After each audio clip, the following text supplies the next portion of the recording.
Hello gamers, Powered Heal here, and today we are talking about the ZF solo farm in WoW Classic. This works in both WoW Classic era as well as the new fresh servers for the 20th anniversary. I just wanted to make a video about this because there are some videos on it out already, but I feel like they don't cover everything super comprehensively, and there's just some things that I feel like if people knew right off the bat, it would make this much easier for them. So yeah, I just wanted to kind of give my take on things. So I think how we're going to start is we're going to talk about like the level and stuff like that, when you should come here. That makes sense, right? So I am personally of the opinion that for most people, you should probably come here like 43, 44. You can come as early as 40. You can even do this without a mount. There's video resources out there for that. It's a little bit of a pain.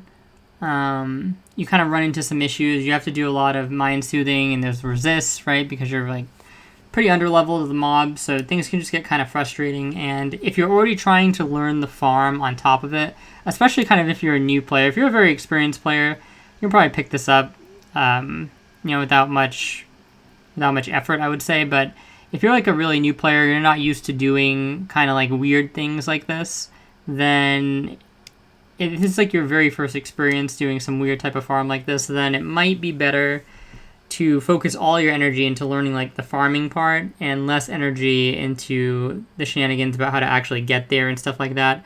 You may just find it frustrating because when you're trying to learn the actual farm, if you keep like dying to the getting there process, right, because it's just very difficult for you to get there, in some cases, because you're not used to things and stuff like that, right? And it's a little bit trickier without a mount and being low level, then you may just get frustrated and you may want to stop doing it, right? So, you can obviously do this as low as 40, like I said, but if you're newer and you're just trying to kind of get a handle on things, I would recommend 43, 44. And the reason for that is because you still get pretty good XP in Cath up until, I would say, like 44. Like, all the time you're progressing to 44, you're getting good XP. 44 really starts to kind of drop off. You're getting like 50k an hour, but even then you could actually stay to like 45, 46. I think things actually go gray once you hit 47, so you could stay all the way up until then, but probably not recommended necessarily now that this is in the game. So yeah, that's my take on like the level that you should be there, and I think personally it's just a lot better to do this with a mount. You should have a mount by around level 44 easily, in my opinion. So yeah, I don't think there's like a reason to not do this with a mount, but it is possible. Like I said, you can find resources on that if that's what you're looking for. A couple things you should have as well at this point, if you're using a mount, is the riding enchanted gloves, as well as the spurs on your boots to give extra riding speed. These things are just super cheap now, since the server's been, active for a bit, so you might as well have them. Right, they're not required, they're not necessary. Same goes with movement speed on boots. It just helps a little bit in some areas of the farm. And what you do is you basically swap the boots, right? So when you're riding there, you have the riding boots on, and when you get there, you put the other boots on, like the normal movement speed boots. So that's just how I feel about tackling this as a new player. But if you want to try it at 40, there are guides out there for that, and go for it. Right, this is going to be kind of more specifically handling some of the mechanics of getting there and or getting the farm done once you get there. So moving right, we'll like move right in, and we'll talk about the spec later, because the spec is pretty much just like you kind of have to go a certain spec. There's not a lot to talk about spec wise, right? So let's kind of start the video. We'll get in. So we buff Inner Fire in case we have to tank hits, and we buff for it obviously. Right, and then you're gonna see me like mind soothe a couple targets. I think this first guy over here we're gonna mind soothe, and you don't really have to mind soothe him, but it just makes it, so you don't pull. And at this level, the resist chance is very low, so it's not like there's a big opportunity cost there. So you move past that pack, and then you mind soothe the other packs, right, and then you shield yourself and you mount, okay? And you can pretty much just kind of like ride through here. Now, The shield is going to prevent you from getting dazed. When the shield fades, you have to do the trick where you try and turn your mount back into the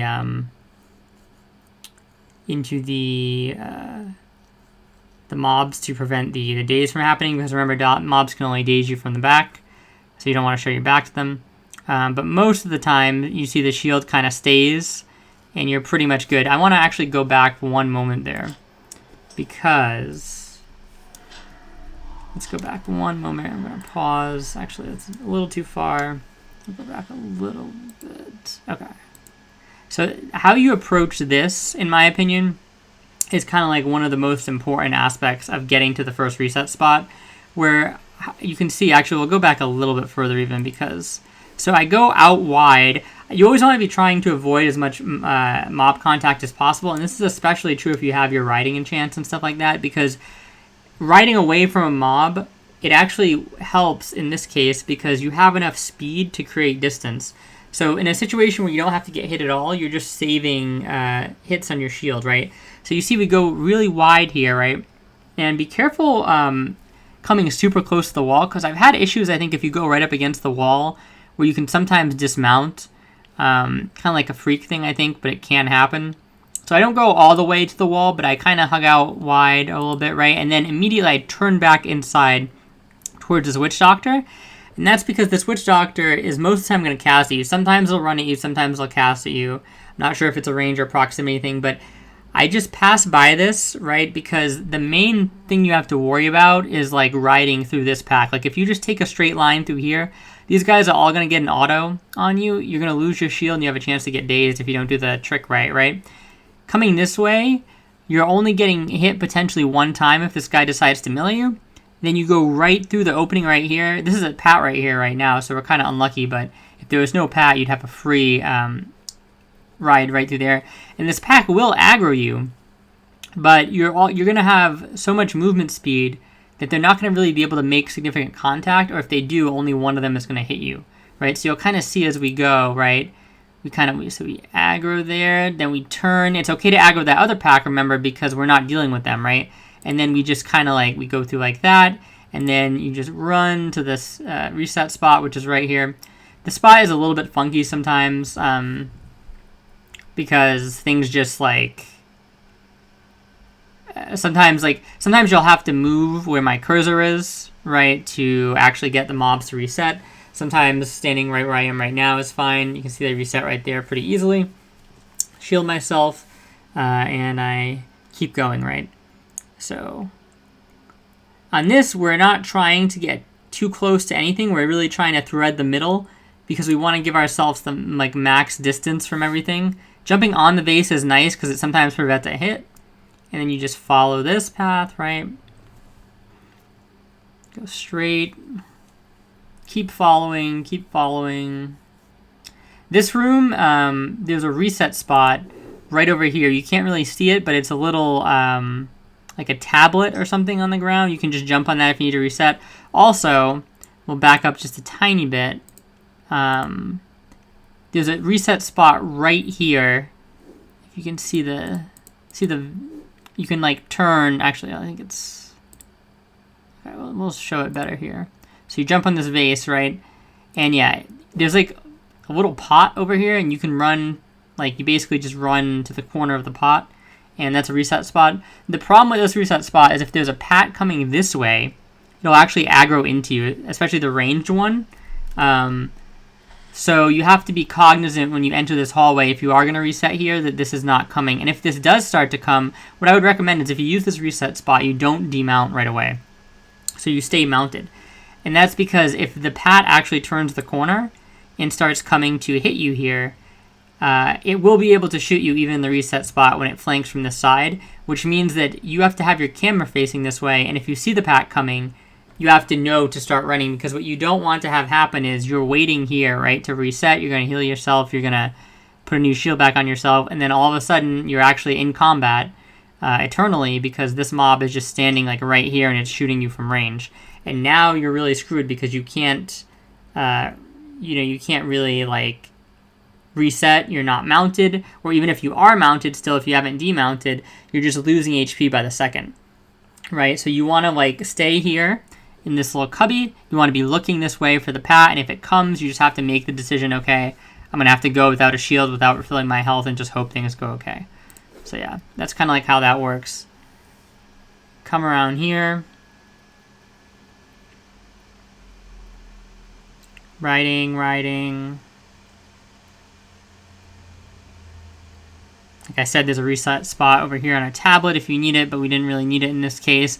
Once you get here, you're pretty much completely home free. Like, even if this guy dazes you, it doesn't really matter because you can just fear them and run, and you have enough space created.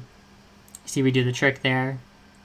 One thing when doing that trick, so you have to be, there's going to be an inclination, like the moment you pass by one of the mobs that you want to do the trick, in terms of turning your, turning your character to face the other direction, you kind of have to time it, and you have to be a little bit patient, because sometimes the mobs don't auto right away. And a lot of times, like, if you're, what people will do is they're about to pass the mob, they instinctively, like, reflexively do the turn, and the mob isn't even started the attack yet, and as they're kind of, like, straightening the character back out is when the attack comes off, and that's what dazes them. Right, so you do have to be kind of cognizant and get the timing right there, otherwise it doesn't really help to turn your character. So just a note on that. So we get to the wall, and then we just jump up here. Now, easy way to make this jump, to explain it super easily, if you try and like just do a running start into the wall, you're going to have an issue.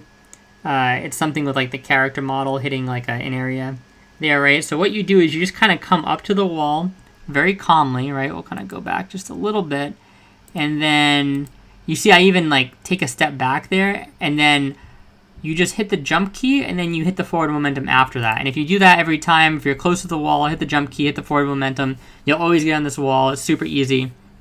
Just don't panic. Be very, be calm. Know that it's an easy jump to do. It doesn't even require any special timing. You just kind of get close to the wall, jump, and then apply the forward momentum. Super, super easy.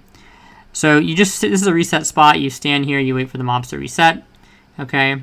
And then we're going to start gathering up the mobs. So basically how this farm works is the only way, there's also pats, so be careful. And this is the phase where you don't want the pats. Like you really don't want to encounter the pats during this phase, right? So, I mean, it would probably be okay because there are reset spots, but like realistically, just let them pass by, right? So that's what I'm doing right here. I'm just being super safe. I'm letting the pat go. Okay. And basically how this farm is going to work is when you open these graves, normally they run and attack you, the zombies in them. But if you open them after you've aggroed the boss, all the mobs run to the boss. And the boss doesn't aggro like in a traditional sense where he runs up and starts hitting you. It's kind of like different. It's like an encounter style thing. So what we're going to do here is very important. And this is basically what allows the farm to happen, because if this didn't happen, you wouldn't really be able to do the farm, because every time you open a grave, the mobs just swarm you and kill you.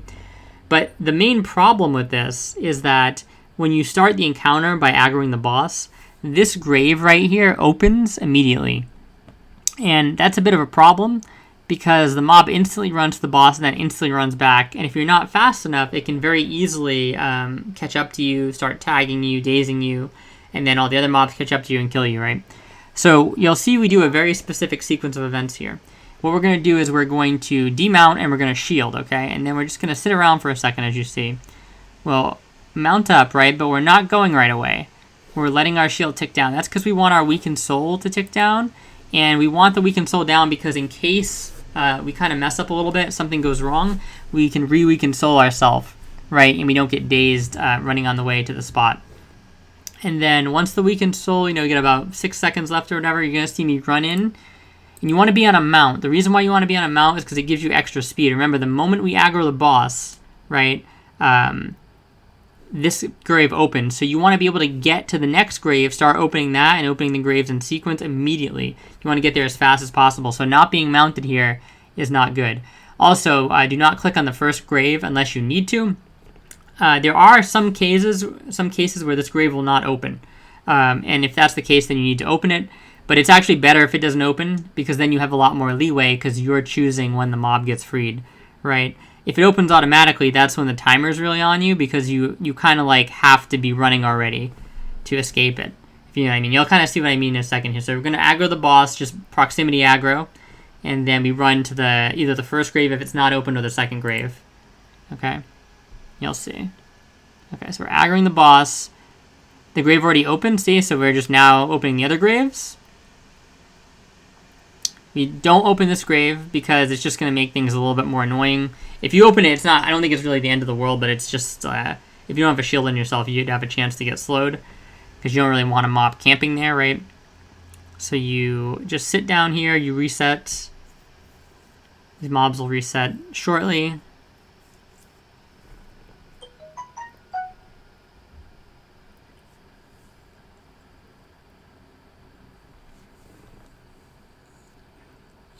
Then you wait, you shield yourself, you speed pot. The thing with the speed pot is you kind of need to speed pot. Like if a mage is doing this, if you watch the mage farms, they have blink and stuff like that, so it's not as big of a deal, right? And they also have a better shield, essentially. So it's you can Nova mobs as well, right? It's not super problematic, but it's very problematic on a priest because you don't have any way to like handle stuff like that. Your fear doesn't crowd control these guys. Your fear works on like the actual humanoid trolls, but it does not work on the undead that come out of the graves. Keep that in mind. So if you kind of mess up with them, it's a problem. So you're just going to pop your speed pot, and then you open all the graves. And this is going to be pretty routine for like a lot of the guides you'll see so far. There's not really much difference between this guide and those guides. Because everything in here, I'm going to actually pause right here. I'll go back a little bit. Amber alert. Sorry, guys. That's interesting timing. Okay. So, where are we here? Oh, so, yeah, this is like the last grave you're getting. Right, where is it? Yeah, this is like the last grave you're getting, and then we'll kind of talk about the route to get back to the thing. But something I wanted to mention with the graves is, you don't have a lot of time, even with the speed pot, to open the graves. So if something goes wrong, like if you really miss a grave, you kind of just have to abandon it, right? And you may not get those mobs, but it's kind of okay. We're going to reset this a little bit. I just want to kind of like show you how I'm opening them, right? Because you'll notice I kind of like get on top of them. I'm being a little bit wasteful with movement here. I think this is because on this attempt, like I had a stubborn grave the last time where I was like just out of range. So I was maybe overcompensating a bit. You don't have to be as close as I am, and being as close as I am makes me cut it a little close at the end when we're trying to get back to the safe spot. So ideally, you don't want to cut it too close where you're like wasting movement time, right? But you also don't want to be like, you know, not moving far enough to a grave where you're out of range of clicking it and then you can't open it because you want to get as many of these as possible. You want the juiciest pull. So we're kind of like overcompensating in some of these cases. We're stopping where we really shouldn't be, you know. We're kind of being a little bit more deliberate. But you can see, even doing that, we still have plenty of time to get back to the platform. So if you execute a bit more cleanly here, and, you know, you're not as, you know, you're not being as particular trying to make sure that every grave opens perfectly, you're going to be fine getting back to the platform. And like I said, the range I'm opening them is decent, right? You don't need to be right on top of them like I am. It's definitely a little bit of wasted movement for me here.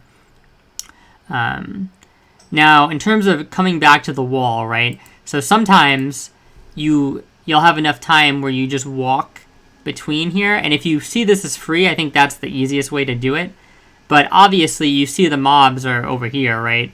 And they're already... if I try and like double back, I'm just going to get hit by them. So we just keep going in an arc, right? And then you'll notice when they hit the graves and stuff like that, they kind of like bug out on them. And that's what allows you to make the wide turn. Like if you were to look at this initially, you'd be like, oh, even the wide turn in here doesn't work, right? Because the mob's just going to catch up. But they hit objects in the environment, they get stuck up on the pots and stuff like that. So most of the time you're kind of fine to do a bit of a wider turn, even if you're a little bit late like I am here, and kind of come right in. And you'll see they're not even like super close to me at this point, right? But they do catch up pretty quick. So you do still have to be somewhat fast, right? You can't be super lazy about it. So you're standing here, and you're going to let things reset, okay? And then we're going to do the final You do the final pull. Well, not the final pull, the final grave opening.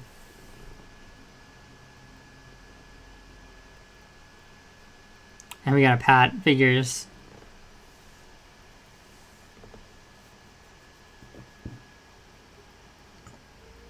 If this pat did pull like while you were doing the graves, this stuff isn't the end of the world because it's just, you know, it'll reset once you go to the reset spot. So I normally put myself in the middle of these 3 graves right here just to get a good start, right? Shield myself just in case something goes wrong and start clicking. This one's super easy. Like, you know, you're never going to get hit doing this unless something catastrophic goes wrong, like your mouse dies. See, that one's super easy. You hop up on here and you reset again. Okay?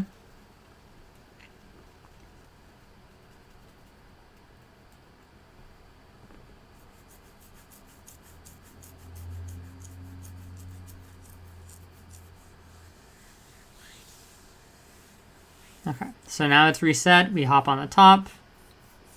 This is really easy to get up. This one right here, you can get up here without a mount, but it's actually very annoying. It's one of the harder things, I think, actually. So just having a mount here makes it super brain dead and easy.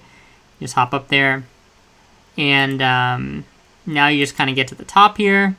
And here's what I'm going to tell you. Here's where things start to get a bit different from other guides. So I've seen other guides where they tell you to pull here with Smite. Now, I don't like pulling with Smite because there's something where, like, when you reset, when you open all the graves like this and then you reset everything, the mobs sometimes seem to want to evade and then, like, reset when you're trying to get this pull started, which means that you'll start by pulling these mobs, right? But what'll actually happen is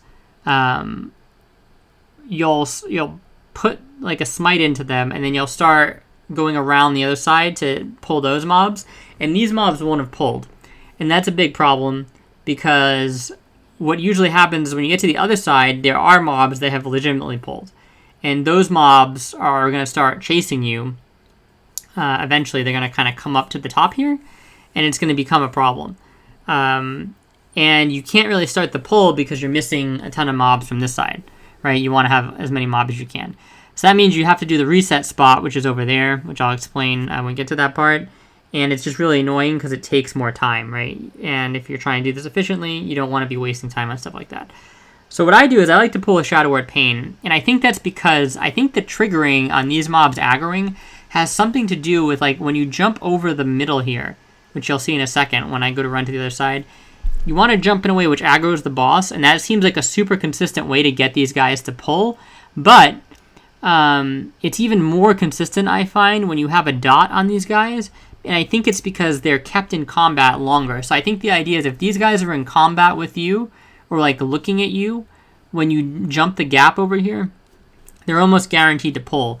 And if they're not, then they're not guaranteed to pull. So the issue is that if you smite, and since it's a one-time damage instance, they don't always want to pull right away, even when you jump the gap. But I find that when you put pain on mobs here, it just works a lot better, right? So basically how you do this is you find a mob that's close to other mobs and you put pain on them and it proximity aggroes them.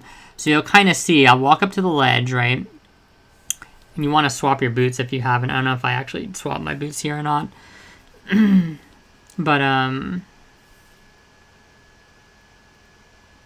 think I was waiting for something. I was doing some fishing while I was doing this, so I may have been fishing a pool here. We already have the boots on, the right ones. I think I was checking here. I think I was also fishing a pool. I'm like really taking my time here, huh?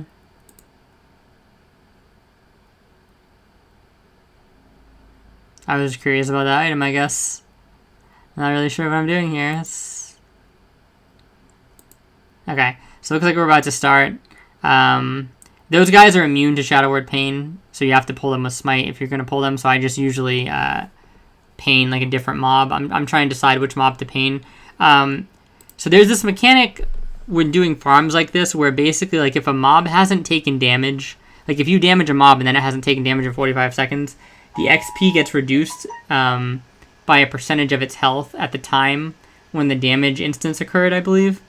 So I think it's kind of fine to do when you're pulling, but the reason why I'm taking time here is because, like, I'm trying to decide which mob is going to aggro all of them, and I want to put as few pains out as possible without, because I don't want to, like, hurt the XP, because to be honest, that is, like, the one thing that I'm not entirely sure how that works when you're starting the pull. So I pain that mob, I pain that guy, pain this guy. Sometimes they'll look at you, and that's a really good indication. You notice I jump over, I get the text dialogue, so we know the fight started, right? And then we jump over here. And something that I don't do here, but can be helpful, is when you jump over, right? What you kind of want to do is you want to be looking with your camera. You can kind of see through the inside of this, like the diagonal here, or you can kind of come around here. And you can see if mobs have started to pull. And if they don't pull, then it's easier to go back down to the reset spot on that side and reset from there, because it's more annoying to do this. So like the moment you jump down here, you kind of have to use this reset spot, which is very annoying, because sometimes you have to get like multiple uses of it, like things don't go back to their spot right away. So you kind of want to make sure these mobs are already running before you get here. Like I was kind of lucky that they were running in this case. I was pretty confident due to how he aggroed things that it was going to work. But yeah, if these mobs like didn't start running, I'd have to like use the reset slot over here, then come up, go all the way back around, right, and start things over again. So it's just easier to maybe look through this to see if mobs are coming, come over here to see if mobs are coming, and you can see them kind of coming across the courtyard, right, and then you can jump onto this. Just a little note there. So we didn't get all the mobs. Keep in mind, you'll see there's like one of the bigger red mobs over there. Ironically, like these, that thing over there, I'm just aggroing stuff by casting more pains. These mobs, don't worry about it if they don't really pull, because they give a very low amount of XP anyway. I mean, obviously you kind of want to get them, but if you can't get them, it's not the end of the world. So you just kind of aggro as much as you can. You have to get these with Smite because you're out of range, I believe. And then these mobs won't start until you get over here. You can't stay over here, though, because the other mobs catch up to you. So you kind of just jump back and forth. You pick up some stragglers here when you need to, right? Sometimes there'll be stragglers, sometimes there won't be. Right now, we're not really trying to round out the mobs still. We're just trying to get all of the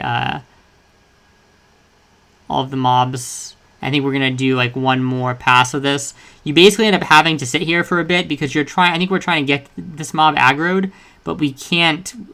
Yeah, see, like, and that's going to aggro that mob, I believe. So I think we're good. I wasn't sure, that's why I was hesitating there if I was going to, okay, yeah. So now we got all the mobs aggroed, and when everything's aggroed, you basically just spam jump across these, because you can't really see what's going on with the mobs right now, but at the area that this causes them to turn, it's basically, it's going to make them, at certain spots, turn short, so this guarantees clumps up the mobs pretty much no matter where they are. Because it forces them into a situation where if they're really out of band with the rest of the group, I'm going to pause for a second here. If they're really out of band with the rest of the group, it causes them to like turn into the group essentially. And if you do it enough, it just restacks them. So if you ever need them to get like really restacked, you can just do the trick where you jump across a bunch like that. And that's basically how you start the pull. You get everything stacked. And then once everything's stacked, you can kind of move on to this phase. So we'll kind of just rewind a little bit. So we have everything stacked, right? And usually what I'll do is when I'm going to do my final thing, right, I jump over here, okay? And then I wait for a second, you see, and then I jump here, right? Because you can't let them, you don't want to be over here and have them, like you can't have them be over here and be on this side, because then when you run forward, they're all going to be running this way, right? So you have to jump here kind of to start things off. They're coming to you this way. Excuse me. They're coming to you this way, and then you jump across, and that basically starts the pull, right? Because now they're running back the other way, and you'll see the spot where we do damage on them, right? So, thing I want you to keep in mind is, see this area of darkness here on the terrain, not on the, sometimes people get confused, they think you're talking about this, on the terrain. This is like the spot where when the mobs pass over, you want to be Novaing them, right? But we'll kind of, okay, so you can see that they're a little bit ahead of that, but it's okay. Basically, anything beyond this spot is mostly good until they start to get, like, way over here, okay? But, like, if you come to, like, this dark spot, if you're like level with it, and you jump in the air and you Nova, and they're at the dark spot a little bit before it or past it, Nova hits everything in this area, and you'll see. Hold on, we're actually gonna go slow because I want you to see. That's not going slow. I want you to see the Nova and like the things that it hits. Okay, so we're here, right? We're basically level with it or a little bit ahead of it. We stop, we jump. You can also be moving, it doesn't matter, right? And you can see everything is getting hit. This guy's getting hit, the guy in the front of the pack's getting hit. It doesn't look like any of these guys are even close to you, right? But what's happening here is the Nova is interacting with the leeway mechanic, where you're moving and you're on like the y-axis now, you're jumping up, and it's extending the range on the Nova because the mobs are moving and you're moving, and this is just like a classic WoW mechanic. This is why sometimes like you'll die on the z-axis essentially, right? Like with stuff hitting you from above top. It's basically we're kind of taking advantage of that mechanic, and we're the ones that are using it now to do the farm. So you're jumping, right? You can normally get 2 Novas here. I don't know if I get 2 Novas or if I do 1. I think I just do 1 here because the timing was like a little bit sus in terms of like I was a little late to the spot. They were a little bit ahead of me. So I just do only 1 Nova, which is fine. And then I just jump, right? Jump like this. Reset. Right, turn my camera around here. You'll see in a second. We'll actually go a little bit faster. Right. And I'm basically, I let them catch up to me a little bit. Once they're around like right here is where I tend to go. So I start hauling it, and you want to jump this little gap. The reason why you want to jump this gap is because the mobs at some point, if you're in the air in like this general vicinity, there will be times where they're thinking they have a faster path to get to you by turning around. So what it does is the mobs in the very front will like do a little bit of a turn. Sometimes you'll see it if I let this play out long enough. They'll turn into the rest of the pack, okay? And that's kind of like what you want, because when you jump across, right, the mobs at the tail end are now in front, okay? So the mobs that were in the tail end of the pack going this way are now in front once you jump across and they're coming back this way. And sometimes they'll be a little bit ahead of the pack, right? Because they turned first.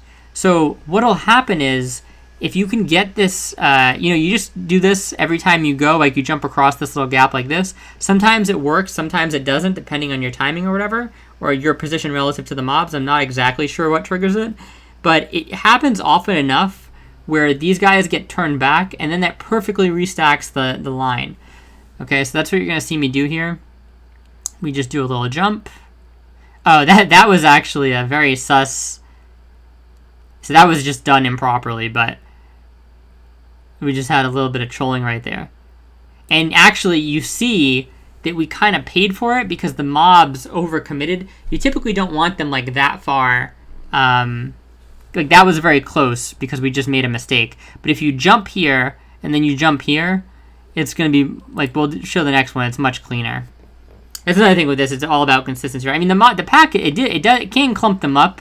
But, like, so that clumped them up inadvertently because they were so close. And normally you don't want to let them get so close because the leeway also works against you. So you can get killed in spots where you don't even, it looks like they're not even close to you, but they actually are close to you in terms of being able to hit you. So we're back in the spot again. We jump. You see everything gets hit, even the lead mob of that pack. The explosion doesn't look as crazy here because the pack isn't as spread out. So a lot of the numbers are getting hidden. But you jump again, and you see even there, right, we're here, the mobs are here, and they take damage still, right? So one of the things I want to reiterate in this guide is that a lot of people will talk about, getting the perfect timing and stuff like that and how important it is to hit all the mobs. The reason why they say it's so important to hit all the mobs and you don't want mobs spread out and stuff like that is that basically how this works is, like I was saying before, if you damage a mob and then you don't damage it, what happens is the mob loses XP if it's gone like 40 seconds without being damaged, depending on how much of its health currently is gone.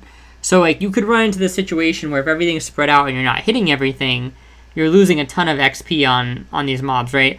But here's the thing. It's good that people bring that up, okay? And it, because you don't want people not casting, not hitting mobs and losing XP.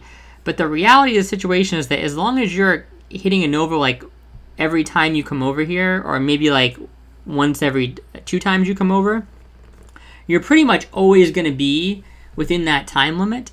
And the range on the Nova is actually so huge when you do it in the right spot, right? When you're level with this and you jump in the air, the Nova hits everything. So one of the things that I was worried about when I started this farm is I was really focused on trying to get the mob super clumped. And the only reason I would die is because I actually waited till the last second to jump, to do this jump where you come here to here, right? To try and clump the mob super pixel over here, because I was so petrified of like losing XP, not hitting all the mobs. And, I would execute that really well, but sometimes the mobs would just too close, even though it doesn't look like it, and they tag you. And the tricky part about this is, like I said, because the mobs are abusing the leeway as well, it just doesn't look like they're going to hit you. So it takes kind of experience to really play it pixel perfect like that. You don't need to do that, though. Such an overcompensation on my part, and realistically, don't worry about the Nova damage phase. It's the easiest part, actually. This is the easiest part of the entire farm. Even if the mobs are like, even if there's a mob like here and there's a mob like here, they're all getting hit by the Nova. Like, it's like a huge radius. And even if you miss one time, you can just come back and get it the next time. If you do hit a pack, right, and only the front seems to get hit or something like that, you think that the rear didn't get hit, you can see no numbers pop up, you don't see the animation on them, just jump in place again and drop another Nova, okay? And that's guaranteed to hit the second part of the pack. And in most cases, it's very easy for you to get 2 Novas off in every kind of like rotation, for the most part. You can even drop your rank of Holy Nova if you need to, right, to do a little bit less damage, but that way you have that 2 Nova consistency always. So that way you're always guaranteeing you hit every mob in the pack. Basic part here, I think this is one of the most important parts. If there's something you're going to take away from the video, do not stress about trying to get the perfect stack, okay? Do not stress about trying to jump in the perfect spot. Do not stress about, oh, I need to be like really close, right? I'll actually get to this in a moment. Don't stress about anything like that. Be in the center of this. You want to be in like the dark yellow area here, right? You want to be in line with the mountain, okay? And you want to jump, and then, like I said, Nova, and then if you need to, you do a second Nova, or sometimes you can just get 2 Novas off. Like, you'll see me do that a lot here.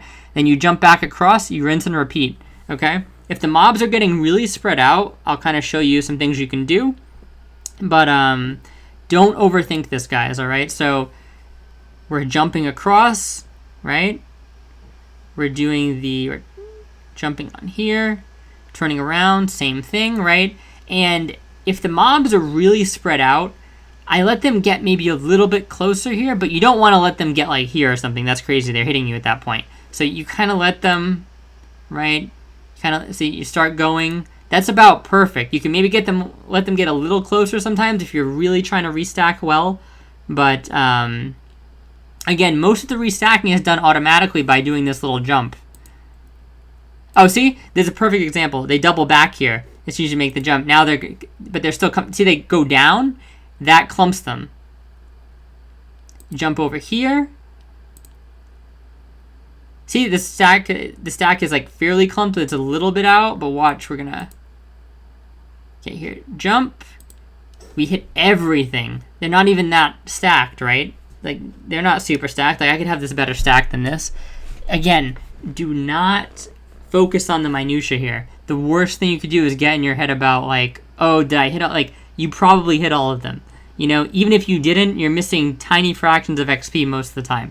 Things have to get super spread out. Like, you need mobs, like, over here, right? And, like things have to get really bad for this to happen. If things do get really bad, I would recommend doing a couple back and forths like we did to start the pull. You can't do too many, keep in mind, because you need to like be hitting the mobs again because the XP penalty thing comes into play. But if the stack were to get really terrible, when you go to do this jump coming from that side to that side, just double back and forth a little bit, okay? But make sure you don't jump back over here when the mobs are like right here, because they'll insta-kill you. But yeah, if you need to, just do the jumping back and forth there if the mobs get really restacked.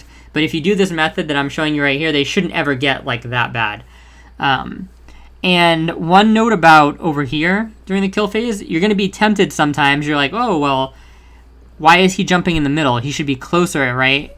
Closer, getting more damage on the mobs. Wrong.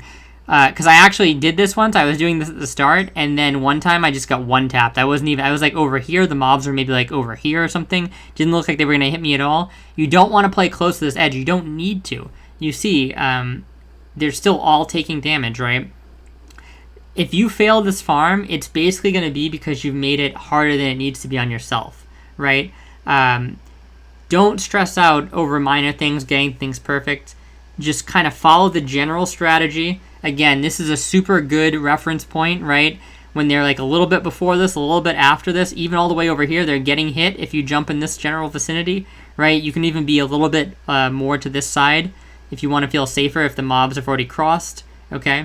And I think jumping up and down is just super easy. I think adding in a directional component, like you can be moving while you're jumping and stuff like that. I think that's an easy way sometimes to like fall off the ledge, because this stuff gets repetitive, right? And you just like, it takes a while for these mobs to die. So sometimes you can just kind of get, you know, a little bit bored, a little bit complacent. And if you're using your movement keys too much, you just have a chance, I feel like, of running off the ledge and stuff like that, right? So I find it easier to just make a control strat, get in the habit of just getting to the spot, jumping Nova. You're perfectly fine doing that. Then jumping across. And, yeah, you're pretty much golden. See? Even they're getting hit even over there. You see that? I'm going to rewind one little bit just so you can see, okay? Like, look at this. Look at how far away they are from you. Okay, you're basically still in line with the thing. You're jumping again. Like, everything gets hit. You see everything getting hit. Even the mob over here, okay? Even the mob in the front. So don't let anybody tell you, like, this needs to be pixel. This needs to be super perfect. You need to time it, like, absolutely right. You don't at all. That's the way that you're going to die, essentially. Is, like, trying to get too fancy with it. You don't need to get too fancy with it at all. It's very easy if you just take your time, you're patient, and you know, you're not worried about the minutia. You know, you're worried just about the bigger picture.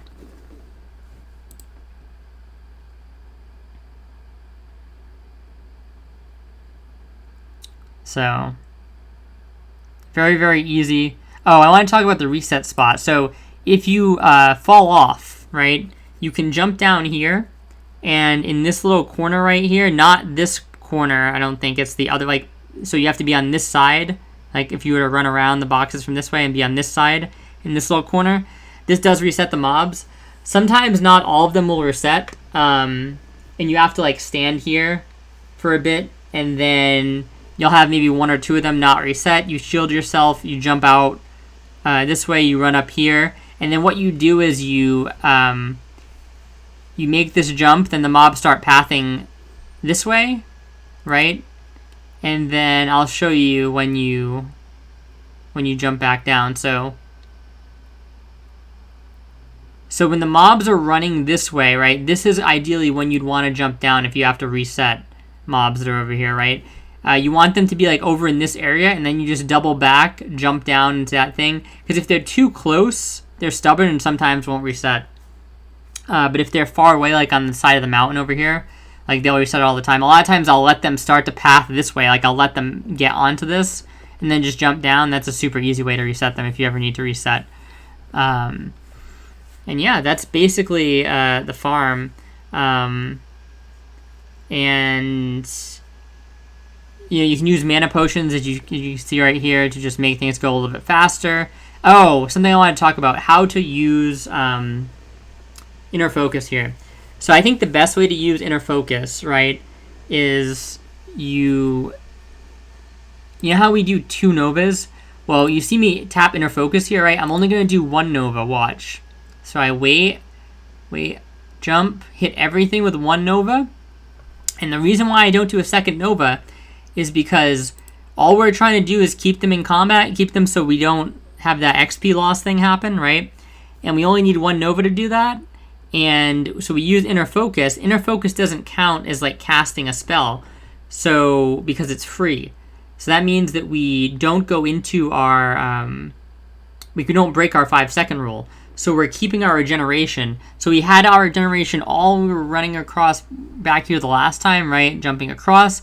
And then we just Novad and we didn't reset our regen. So our regen is going to still crank. Watch our, normally our mana wouldn't be regenning hardly at all here, right? Because we just cast as a spell, but it doesn't count as a spell cast. So by the time we get around here, right, we're basically going to be at like 100% mana again, right? Yeah, we're basically going to be at like 100% mana again. Yeah. By the time it goes, we're basically 100% right here, right as we're about to... Yep, see, we just ticked. It was like perfect timing. We dropped 2 Novas there, and then maybe we pot here, right? But that's a great way to maximize your mana regen in this fight. Yeah, I potted a little early, to be honest, because I think we're going to be overcapped mana when we go back around. But you kind of get the idea. You don't want to be like wasting mana. And if we do a double Nova on the Inner Focus mana, what we're doing is we're not helping ourselves because we're just canceling our regen immediately, right? And the whole point of Inner Focus is to maintain our regen while still doing damage on the mobs, still maintaining the tag, okay? So that's how you use Inner Focus there. And you basically just rinse and repeat until the kill. The mobs get slower as things go down. I'll just kind of get to the end here. That way you know that we did finish the thing, right? So you start getting XP here. They're not all going to die at the same time because of resistance, stuff like that. But yeah, you basically just keep kiting. They seem to get slower, like I said, as they take more damage. So it just becomes easier and easier. And that's pretty much how you wrap up the pull. Now, I'm just going to talk about talents for one moment here. I'm going to bring in the spec, okay? So, basically, this is the mandatory spec. This is level 40. It's the minimum level you're going to go there, right? And there's a couple mandatory things here. You need to come down to get, well, I'll show you. So this is the spec right here, right? So you can just see it, screenshot it, whatever. I'll link it in the description. And then we'll kind of build it out one by one, right? So it doesn't really matter what you take here, but you want the crit because obviously this is one of the only things that's going to affect your Holy Nova damage, right? You want this just because it's generally good, even when you're not doing this farm, right? So if you're soloing or doing a dungeon normally, you want Divine Fury. It's kind of same thing with Healing Focus. You want Healing Focus because it's just generally really good. You obviously need a point in Holy Nova, but you need to get down to Holy Reach. So that's where the other 2 points come in here. From here, it doesn't matter what you put it in. You can put points in Renew. You can put points in Inspiration. Inspiration is not really that great until you're rating, in my opinion. So it's kind of just like whatever, you know, put points in anything. So I put points in there, put points in Holy Reach, and then you're good. Holy Reach is very important for this because this scales the leeway even more, is the idea, right? Because so this is increasing your base range, and your increased base range gets increased by the leeway. So the more you're increasing your base, the better things are, right? That's why you want the Holy Reach here. I'm sure you could probably do this without Holy Reach, but there's no point, right? It's way easier to do with Holy Reach. So there's no point in trying to make things harder on yourself. It doesn't matter what you put in here. None of this is going to be relevant for the farm, really. If anything, this is more relevant than anything else with some of the mobs in there. But obviously you want Inner Focus, and then you want Meditation. Now, I don't have the math calculations on me. There's other videos that do. Maybe I can link one in the description. But basically, on your gear, you want Pure Spirit. If you get Spirit every slot, you're going to be fine. The only thing you need is to be able to get 1 Holy Nova for every rotation, right? So you know how we were like... we were doing a Holy Nova jumping back across, like the mobs repath, to jump back across to a Holy Nova. As long as you can get 1 Holy Nova off every time, you can do the farm. If you can't get a Holy Nova, then that's kind of where it becomes a problem. So you need regen, right? So that's why you want a ton of spirit, and you need to convert that spirit to in-combat regen, so you need meditation. Meditation is also mandatory. So mandatory, I would say, mandatory, and this is 40 points. It's perfect anyway, right? You don't go spirit tap for this because this would only help towards the end of the pull anyway, right? Because you're not killing stuff towards the end. Like most of the heart of the pull is not the end, so it's not really that valuable to have that. And then how to continue this, right? As you keep getting levels, you put like a point in like this or something. Mental agility, you want this because this is decreasing the cost of your Holy Nova, right? And then you put a point in spirit. And at this point, at level 47, this is basically going to be like the max this is going to be like the max effect for the farm, right? There's nothing that's really going to help improve things at this point. At this point, if you're going to solo after you kind of want to start thinking about if you don't want to respec after you get out of here, you're now kind of thinking, okay, like what do I want to do when I get out? It's like if I'm going to solo, maybe I put points in spirit tap, and that will help a little bit towards the end of the pull anyway. If I'm going to heal dungeons, I'm going to put points in improved healing, etc., right? You can put points in mental strength after this, but your maximum mana really doesn't matter because it's about the regen, right? This might get you like one more Holy Nova if you max it out. It's not really a significant thing. So that's basically the spec, and that's kind of like the thought process. If you just stack spirit from auction house gear, which is really cheap now, you're going to be fine, especially if you supplement with some cheap mana pots. It's very easy to hit the minimum requirements to do this farm, because even if you can't get a ton of gear, you just get a couple of the terrible mana pots, and in the moments where you don't have the mana to cast a Nova on any given rotation, you just pop a mana pot, and that should be able to get you through to the next inner focus, to the next mana pot, right? You can stagger inner focus and mana pot, etc. So there's lots of ways to kind of like adjust this and get it down depending on your level of gear and stuff like that, and level of consume availability. You can also use the spirit scrolls. I have some of them in the inventory you saw. Not required at all, but they're very cheap. And yeah, you basically just get the idea. So that was my super comprehensive version of this. Again, it's in reality, is it that much different than other people's guides? The same premise is the same, but I think highlighting certain things, like how easy the actual kill phase is, and how much leeway you have with the Holy Nova is going to be the main thing that helps this farm be easy for you. If you're trying to be perfect, you're more likely to mess up and die. If you're just understanding the basic principle and you're executing well 90% of the time, it doesn't have to be perfect. You're going to do great. You're going to get really great XP in here. Okay? So don't focus on the minutia. Focus on the bigger picture. Don't try to be perfect, and you'll knock it out of the park. Same thing goes with the pull. Don't overcomplicate things with getting there and stuff like that. Use the control strats I talked about.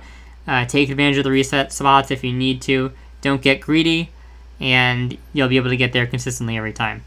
So thank you guys so much for watching. I hope you enjoyed this, and I hope you'll be able to go out there and get some XP. So I will talk to you guys later, and see you next time.